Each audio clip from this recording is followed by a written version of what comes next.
चेहऱ्यामध्ये एक मोठं परिवर्तन हे आपल्याला या ठिकाणी पाहायला मिळेल। आपल्या सगळ्यांना लक्षात आहे आणि मी तर तो दिवस कधीच विसरू शकत नाही की अतिशय अटीतटीचा अशा प्रकारची आमची निवडणूक होती।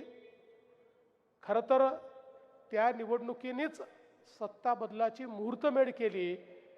अशा प्रकारच्या विधान परिषदेच्या निवडणुकीमध्ये मी ज्यावेळी बहिणींना आणि शंकरभाऊंना फोन केला आणि मी त्यांना सांगितलं की मताची आवश्यकता तर आहे, पण मतापेक्षा भाऊंचा जीव महत्त्वाचा आहे, त्यामुळे तुम्ही निर्णय घ्या।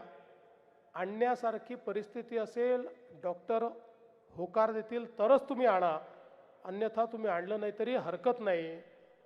पण त्या ठिकाणी लक्ष्मण भाऊंनी मात्र अतिशय स्पष्टपणे सांगितलं की माझ्या पक्षाला आवश्यकता आहे, त्यामुळे काही झालं तरी मी जाईनच।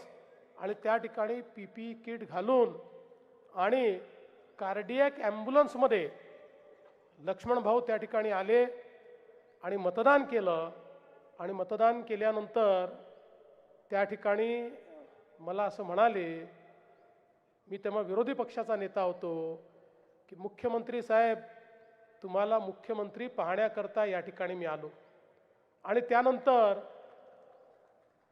15-20 दिवसांमध्ये महाराष्ट्रामध्ये आपण सत्ता बदल केला आणि या निवडणुकीमध्ये त्यांचं ते स्वप्न देखील पूर्ण झालं। कदाचित मला असं वाटतं की काळाच्या पलीकडचं पाहण्याची ती त्यांची सवय होती, त्या सवयीमुळे अनायास त्यांच्या तोंडून निघालं की तुम्हाला मुख्यमंत्री पाहायचं आहे, तुम्ही माझे मुख्यमंत्री तुम्हीच आहात। आणि काही दिवसांनी ते निश्चितपणे खरं झालं।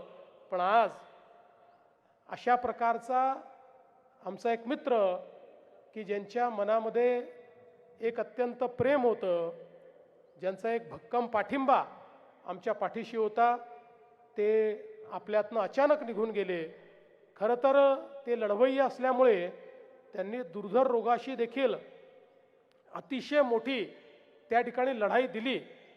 आणि आम्हाला हे माहिती होतं की अनेक विपरीत लढायांमध्ये लक्ष्मण भाऊ नेहमी विजयी व्हायचे। किती विपरीत परिस्थिती आली तरी त्यांचा पराजय न होता ते विजयी व्हायचे। त्यामुळे आम्हाला हा विश्वास होता की याही आव्हानाचा सामना करून भाऊ निश्चितपणे विजयी होतील।